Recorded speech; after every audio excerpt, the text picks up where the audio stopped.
우리 국민 모두의 삶을 뒤흔들었던 역사적 사건이었습니다. 정확히 20년 전입니다.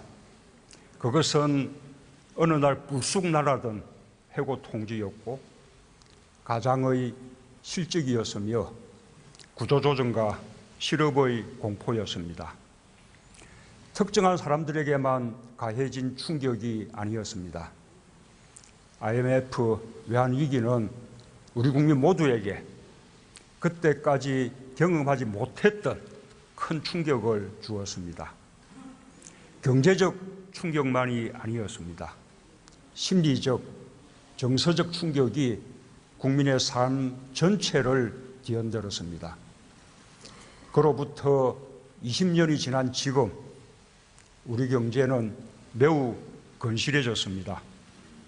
외환 보유액은 세계 9위 수준이 되었습니다. 금융과 기업의 수익성도 크게 나아졌습니다. 국제 신용평가기관들도 우리나라의 신용 등급을 역대 최고 수준으로 평가하고 있습니다. 한국 경제는 국가 부도 사태를 맞았던 그때와는 완전히 달라졌습니다. 우리 국민들의 힘이 컸습니다. 국민들은 대대적인 금 모으기 운동으로 국가 경제를 살리고 기업을 살렸습니다. 그야말로 피눈물 나는 세월을 견디고 버텨 위기를 극복해냈고 국가 경제는 더 크게 성장했습니다.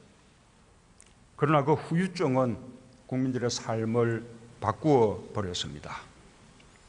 저성장과 실업이 구조화되었고 중산층이라는 자부심이 사라졌습니다. 송두리째 흔들린 삶의 기반을 복구하는 것은 오로지 개인의 능력과 책임에 맡겨졌습니다. 작은 정부가 선이라는 고정관념 속에서 국민 개개인은 자신과 가정을 지키기 위해 사력을 다해야 했습니다. 과로는 실직의 공포와 경쟁에서 살아남기 위해 감당해야 하는 당연한 일이었습니다. 나의 실패를 내 자식이 다시 겪지 않도록 자녀 교육과 입시에 모든 것을 쏟아부었습니다. 선배 세대들의 좌절은 청년들로 하여금 전문직이나 공공부문 같은 안정적인 직장을 열망하도록 만들었습니다. 무한 경쟁 사회에서 나를 지켜주는 것은 상식과 원칙이 아니더라 라는 생각도 커져갔습니다. 한번 실패하면 재기할 기회조차 갖기 어려운 구조에서 양보와 타협, 연대와 배려는 특별한 용기가 필요한 일이 되었습니다. 외환위기가 바꿔놓은 사회경제 구조는 이렇듯 우리 국민들의 삶을 무너뜨렸습니다. 세월호 광장과 촛불 집회는 지난 세월 우리 사회의 부조리와 모순을 한꺼번에 드러낸 공론의 장이었습니다. 국민들은 국가의 존재 이유가 무엇이냐고 물었습니다. 부정부패와 단호히 결별하고 불평등과 불공정을 바로잡을 것을 요구했습니다. 그것은 아무리 노력해도 개인의 힘만으로는 고단한 삶에서 벗어날 수 없는 현실에 대한 고발이었습니다. 국민의 삶과 민주주의를 위협하는 사회경제적 불평등을 해소하자는 선언이었습니다. 촛불혁명은 민주주의의 회복을 넘어 새로운 민주주의의 미래를 밝힌 이정표였습니다. 국가가 국민을 위해 무엇을 해야 하는지 나라다운 나라를 찾아 나서는 과정이 시작되었습니다. 존경하는 국민 여러분, 보다 민주적인 나라, 보다 공정하고 정의로운 나라는 국민이 요구한 새 정부의 책무입니다. 저는 이 책무를 다하는 것을 저의 사명으로 여깁니다. 저는 다른 욕심이 없습니다. 제가 이 책무를 절반이라도 해낼 수 있다면 저의 시대적 소명을 다한 것으로 여길 수 있을 것입니다. 감히 바라건대 국회도 나아가서는 우리 정치 모두가 적어도 이 책무만큼은 공동의 책무로 여겨주실 것을 간절히 바랍니다.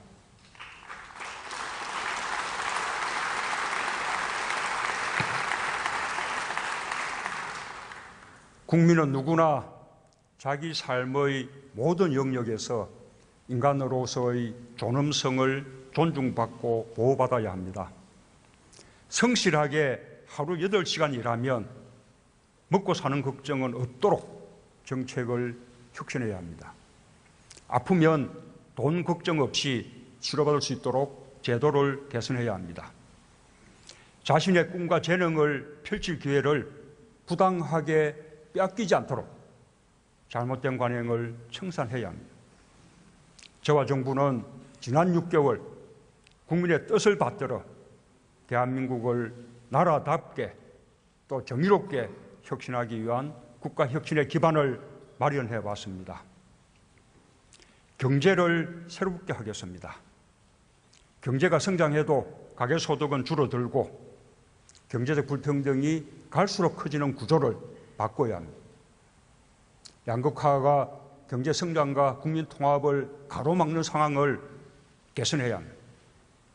그래야 국민의 삶에도 국가에도 미래가 있습니다. 새 정부가 표방하는 사람 중심 경제는 결코 수사가 아닙니다. 바로 이런 절박한 현실 인식에서 출발했습니다. 사람 중심 경제는 우리 경제의 패러다임을 바꾸겠다는 것입니다. 재벌 대기업 중심 경제는 빠르게 우리를 빈곤으로부터 일으켜 세웠습니다. 2차 세계대전 이후 세계 어느 나라도 이루지 못한 놀라운 경제 발전을 가능하게 했습니다. 그러나 정체된 성장과 고단한 국민의 삶이 증명하듯이 더 이상 우리의 미래를 보장하지 못합니다. 사람 중심 경제는 우리 자신과 우리 후대들을 위한 담대한 변화입니다. 저는 바로 지금이 변화의 적기라고 믿습니다. 20년 전 우리는 국가 부도를 막고 외채를 상환하기 위해 많은 것을 희생해야 했습니다. 그러나 지금 우리는 스스로 변화할 준비가 되어 있습니다. 무엇보다 변화를 요구하는 국민의 뜻이 그 어느 때보다 적실합니다. 또한 변화의 기대가 우리 경제에 활력을 주고 있습니다. 우리가 가려는 방향에 세계도 공감하고 있습니다. G20 정상회의, IMF, OECD, 다보스 포럼에서도 양극화 해소와 포용적 성장, 그리고 사람 중심 경제가 화두였습니다. UN 총회도 사람을 중심으로를 주제로 삼았습니다. 저는 세계가 고민하는 저성장과 양극화 문제에 대해 우리가 선구적으로 해답을 제시할 수 있을 것이라고 자신합니다. 국민들과 함께 사람 중심 경제를 이뤄내면 우리 경제가 새롭게 도약하는 것은 물론 세계 경제에도 희망의 메시지를 던질 수 있다고 생각합니다.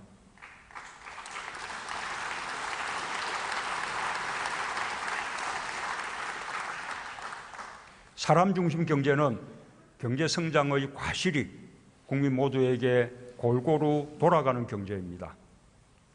일자리와 늘어난 가계소득이 내수를 이끌어 성장하는 경제입니다. 혁신 창업과 새로운 산업의 기회를 가질 수 있는 경제입니다. 모든 사람, 모든 기업이 공정한 기회와 규칙 속에서 경쟁하는 경제입니다. 저는 이것을 일자리와 소득주도 성장, 혁신 성장, 공정경제라는 세계의 축으로 말씀드려 왔습니다. 혁신적 도전과 성공에 대한 확신이 우리 경제를 바꿀 수 있습니다. 정부는 우리 국민의 저력을 믿고 사람 중심 경제를 힘차게 추진하겠습니다. 경제와 사회가 따로일 수 없습니다. 경제와 사회 모든 영역에서 불공정과 특권의 구조를 바꾸겠습니다. 국민 누구라도 낡은 질서나 관행에 좌절하지 않도록, 또 국민 누구라도 평등하고 공정한 기회를 갖도록 바꿔나가겠습니다. 이것이 제가 말하는 적폐청산입니다.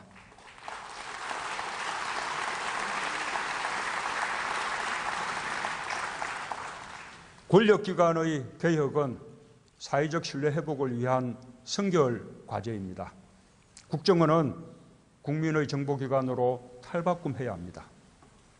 국정원이 국내 정치와 절연하고 해외와 대북 정보에만 전념하도록 개혁하겠습니다.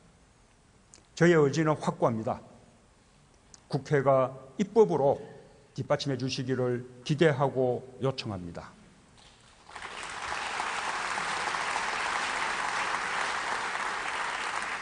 검찰도 오직 국민만을 바라보는 기관으로 다시 태어나야 합니다. 검찰의 변화를 요구하는 국민의 뜻이 하늘처럼 무겁습니다. 법무부가 고위공직자 범죄수사처 방안을 마련한 것은 이러한 국민들의 여망을 반영한 것입니다. 법안이 통과된다면 대통령인 저와 제 주변부터 공수처의 수사 대상이 될 것입니다. 법안이 조속히 논의되고 법제화될 수 있도록 국회의 협조를 부탁드립니다.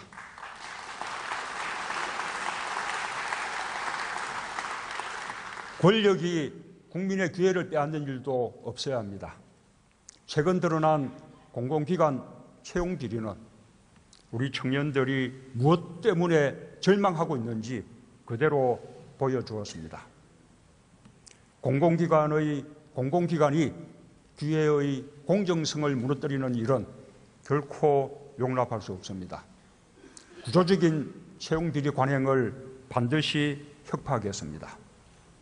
공공기관의 전반적 채용 비리 실태를 철저히 규명하여 부정행위자는 물론 청탁자에게도 엄중한 책임을 묻는 시스템을 갖추겠습니다.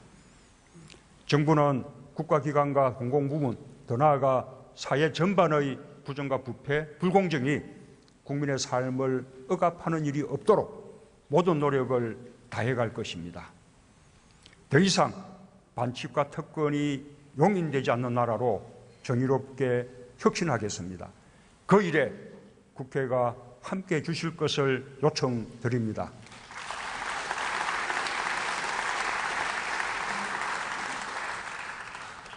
한반도는 우리 국민이 살고 있고 살아갈 삶의 공간입니다.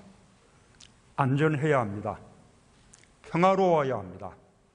이는 헌법이 대통령에게 부여한 책무이기도 합니다.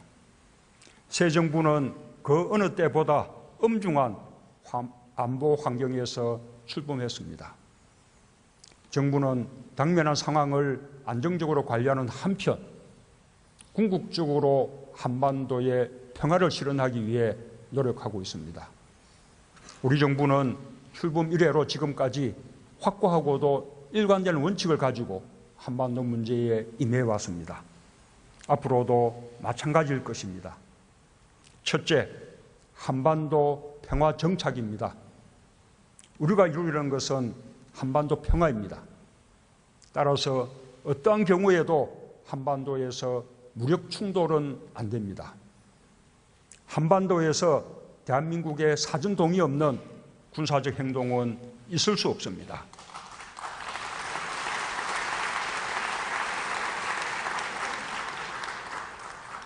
둘째, 한반도 비핵화입니다.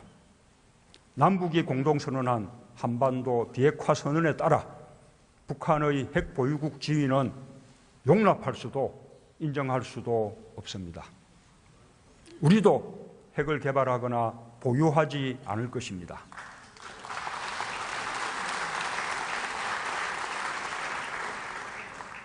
셋째, 남북 문제의 주도적 해결입니다.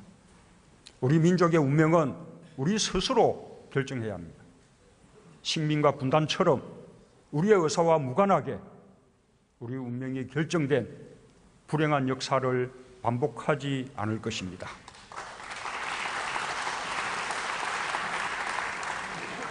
넷째, 북핵 문제의 평화적 해결입니다. 제재와 압박은 북한을 바른 선택과 대화의 장으로 이끌기 위한 수단입니다. 우리 정부의 원칙에 미국은 물론 국제사회도 인식을 함께 하고 있습니다. 다섯째, 북한의 도발에 대해서는 단호히 대응하는 것입니다. 이를 위해 압도적인 힘의 우위를 확보해야겠습니다. 굳건한 한미동맹을 토대로 국제사회와도 적극 공조하겠습니다.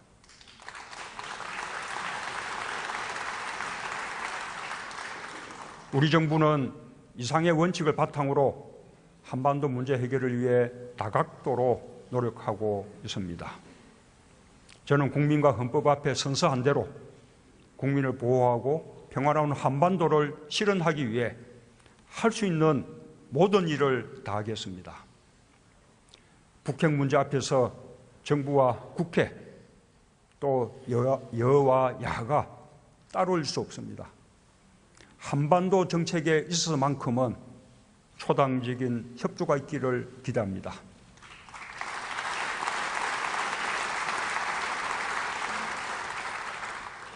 존경하는 국민 여러분, 국회의원 여러분, 정부는 사람 중심 경제를 본격 추진하고 민생과 튼튼한 안보를 뒷받침하기 위해 2018년 예산안과 세법 개정안을 국회에 제출했습니다.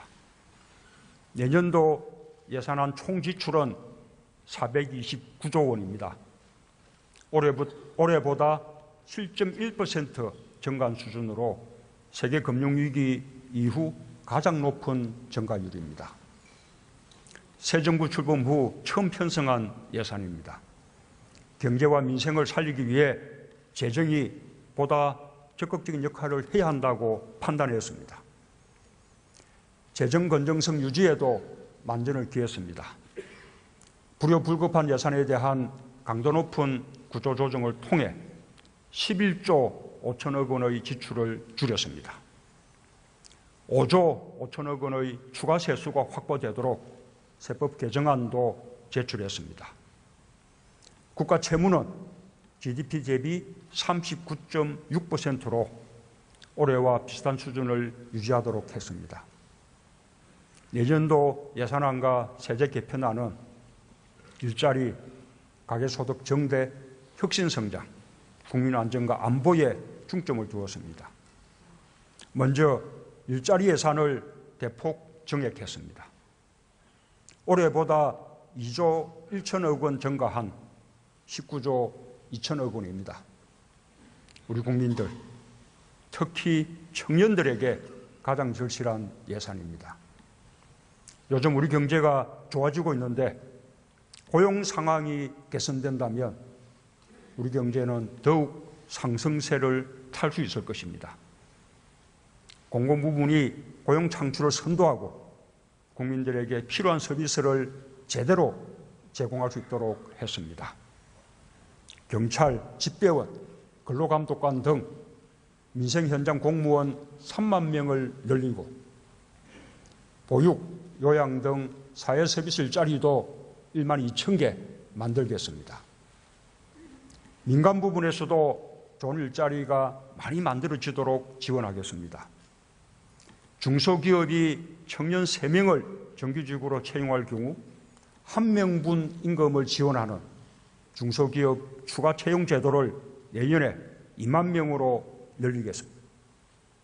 고용을 늘린 중견기업과 중소기업에 대한 세제 지원을 확대하겠습니다. 일자리 질을 개선하기 위한 지원도 강화했습니다. 예산안이 통과되면 비정규직을 정규직으로 전환하는 중소기업은 1인당 전환 지원금과 세제 지원이 대폭 늘어납니다. 임금을 인상한 중소기업의 세액 공제율도 2배 확대됩니다. 둘째, 국민들의 가처분 소득을 늘려주는 예산을 대폭 증액했습니다. 가계의 기초소득을 늘리고 생계비 부담을 줄여줌으로써 소비나 저축에 여력이 생기도록 하려는 것입니다. 서민층의 소득 증대는 소득주도 성장의 기반이기도 합니다.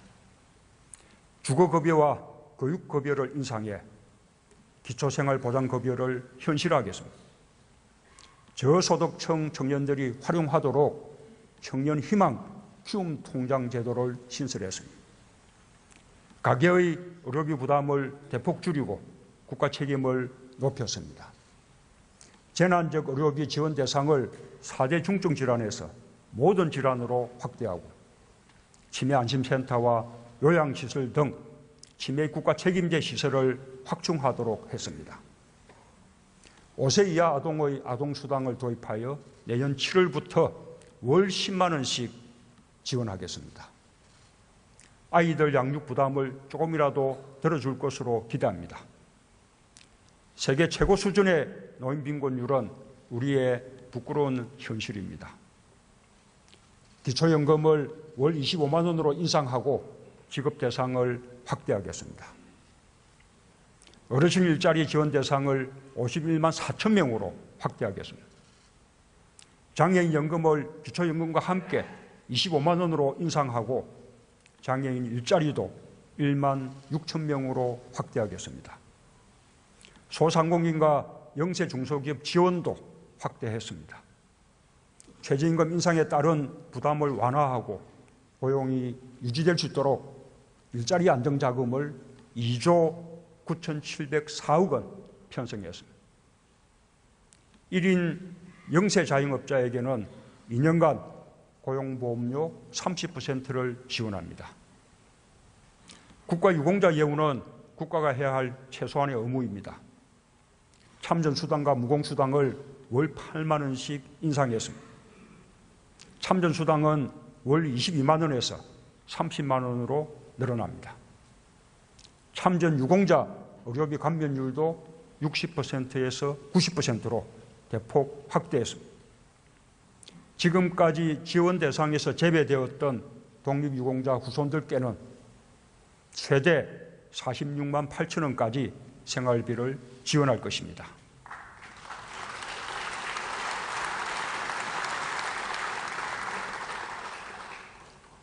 소득주도 성장을 뒷받침하기 위해 세법 개정도 추진합니다. 초고소득자의 소득세율과 과표 2천억 원 이상 초대기업의 법인세율을 인상하는 세법 개정안을 국회에 제출하였습니다. 이를 통해 서민, 중산층, 소상공인과 중소기업 지원을 보다 강화할 수 있을 것으로 기대됩니다. 부자와 대기업이 세금을 좀 더 부담하고 그만큼 더 존경받는 세상이 바람직하다고 생각합니다. 셋째, 4차 산업혁명과 벤처 창업으로 새로운 성장 기반과 좋은 일자리를 만들기 위해 혁신성장 예산을 중점 반영했습니다. 우선 4차 산업혁명의 핵심 융합기술 개발을 위해 총 1조 5천억 원을 투자하겠습니다. 특히 중소기업 간 공동연구 지원을 확대하고 스마트 공장 지원 등 지능정보화에 착수하겠습니다. 성장 동력을 찾고 좋은 일자리를 만들 수 있는 혁신 창업에 특히 많은 지원이 이루어지도록 했습니다. 추경을 통해 8천억 원을 추가 출자한 중소기업 지원 펀드에 이어서 내년에는 투융자 복합 금융 지원을 확대하고 제도전 성공 패키지 지원 대상을 늘리겠습니다. 사내 창업 프로그램 지원을 새로 도입하고 민간 합동 창업 지원, 사회적 기업 창업 지원도 대폭 확대했습니다. 창의적인 아이디어를 사업화, 또 창업으로 연결시키는 핵심 기반으로 한국형 창작 활동 공간을 75곳 설치하겠습니다. 젊은이들의 창의적인 아이디어가 사업화될 수 있도록 하겠습니다. 아울러 지역의 혁신 도시를 대단지 혁신 클러스터로 발전시키겠습니다. 넷째, 안전한 대한민국을 위해 환경, 안전, 안보 분야 예산을 확대했습니다. 국민의 생명과 안전을 지키는 일은 국민의 기본적인 책무이며 나라다운 나라의 출발점입니다. 국민들의 염려가 큰 미세먼지 등 환경 개선을 위해 노후 경유차와 화물차, 조기 폐차를 늘리고 전기차에 대한 지원을 확대했습니다. 가습기 살균 피해자와 가족에 대해 국가도 책임을 함께 하겠습니다. 피해자들이 피해 구제를 받는데 차질이 없도록 가습기 특별구제 개정에 정부가 100억 원을 신규 출원하도록 하였습니다. 또한 유사한 피해가 재발하지 않도록 살생물제 안전관리 예산 183억 원도 반영하였습니다.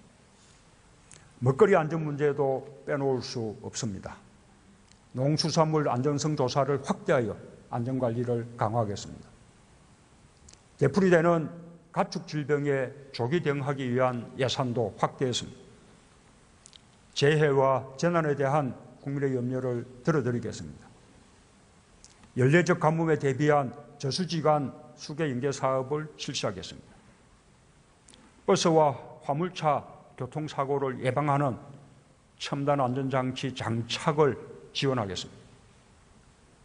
국방 예산은 자주국방 능력을 갖춘 강한 군대를 만들기 위해 2009년 이후 최고 수준인 6.9%를 증액하였습니다. 특히 방위력 개선 예산을 10.5% 대폭 확대했습니다. 북한의 위협으로부터 국민을 보호하기 위해 한국형 삼축 체계를 조기에 구축하겠습니다. 아울러 병사 봉급을 병장 기준 월 21만 6천 원에서 40만 6천 원으로 대폭 인상하여 사병 복지와 사기를 높이겠습니다.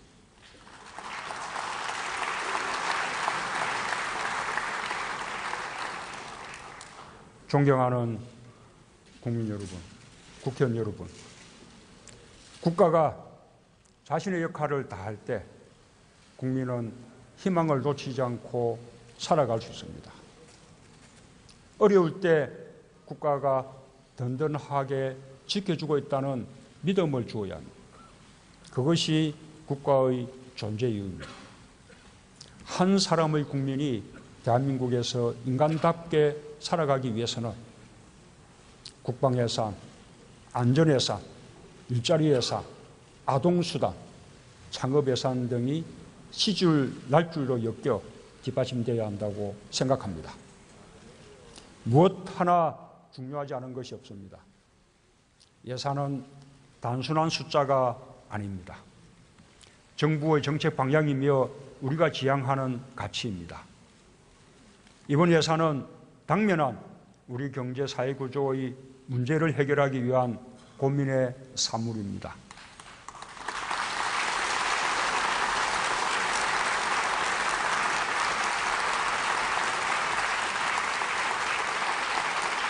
이번 예산 편성에서 또 한 가지 의미 있는 부분은 국민 참여 예산제의 시범적 도입입니다. 국민 설문조사를 통해 선정된 사업들입니다. 500억 원의 범위 안에서 여성 안심 임대주택 지원 사업 356억 원, 재택 원격 근무 인프라 지원 20억 원 등 6개 사업이 편성되었습니다.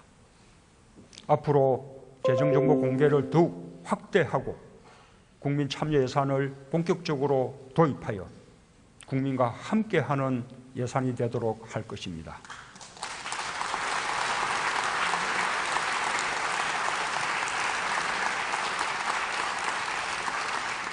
이번 예산 사업에는 지난 선거에서 야당이 함께 제안한 공통공약 사업도 많습니다.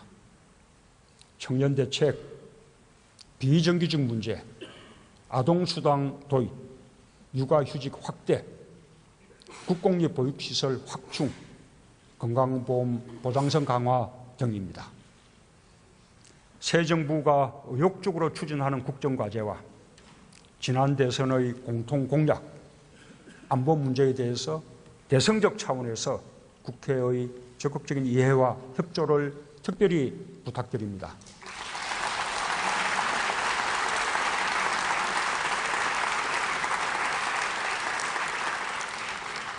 존경하는 국민 여러분, 국회의원 여러분, 우리는 지금 국가의 존재 이유를 묻는 국민들에게 성실하게 대답해야 합니다. 나라답고 정의로운 국가를 돌려드리겠다고 대답해야 합니다. 정치, 경제, 사회, 문화 전 분야에서 대한민국을 바로 세우겠다고 약속해야 합니다. 그동안 모든 책임을 스스로 짊어져야 했던 국민들께 이제는 국가가 국민의 삶을 책임지겠다고 나서야 합니다.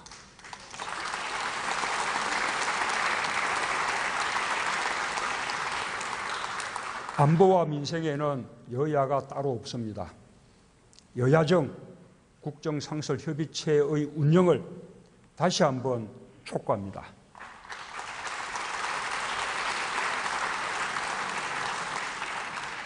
개헌은 국민의 뜻을 받드는 일입니다.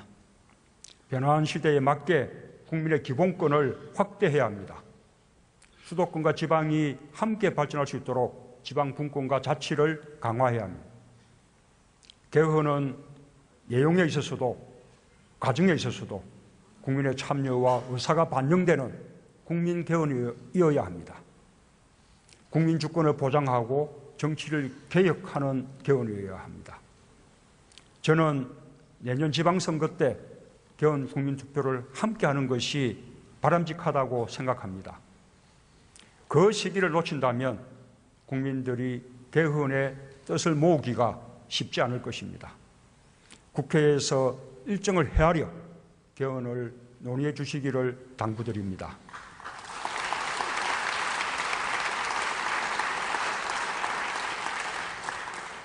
개헌과 함께 국민의 정치적 의사를 정확하게 반영하는 선거제도의 개편도 여야 합의로 이루어지기를 희망합니다. 개헌과 선거제도 개편으로 새로운 국가의 틀이 완성되길 기대하며 정부도 책임 있는 역할을 다하겠습니다.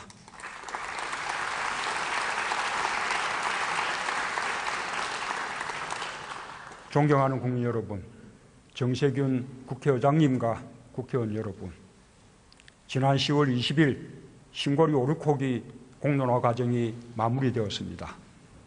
시민참여단은 반대 의견을 경청하고 배려하며 통합과 상생의 힘을 보여주셨습니다. 사회적 대화와 대타협이 얼마든지 가능하다는 것을 확인시켜 주었습니다. 참으로 우리 국민들이 자랑스럽습니다. 우리 국민들은 언제나 정치의 변화를 주도해 왔습니다. 지금도 국민들은 정치의 혁신을 요구하고 있습니다. 내 삶을 바꾸는 정치를 요구하며 스스로 나서고 있습니다. 이제 우리 정치권이 국민의 의지를 받들어 실천할 때입니다. 우리 정치가 지쳐지지 않게 협력하여 국민의 기대에 부응해야 합니다. 100일 앞으로 다가온 평창 동계올림픽과 패럴림픽의 성공은 국가적 과제입니다. 오늘은 그리스에서 출발한 성화가 도착하는 날이기도 합니다. 평창 동계올림픽과 패럴림픽은 한반도의 평화를 다질 수 있는 절호의 기회입니다. 국회와 의원님들께서 관심을 갖고 함께 주시길 부탁드립니다.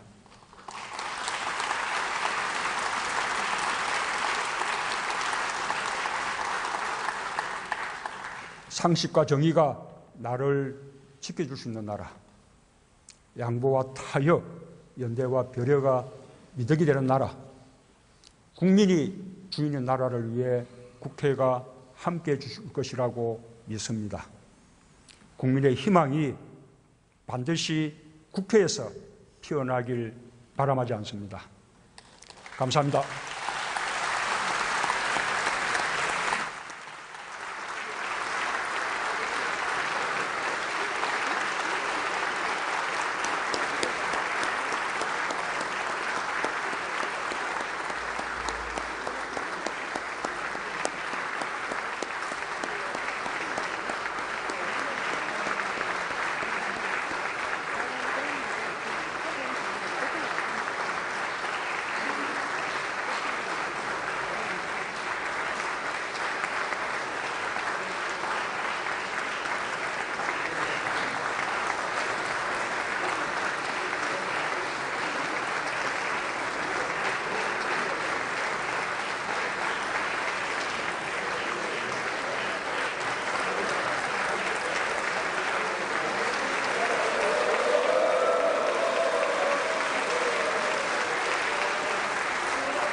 네.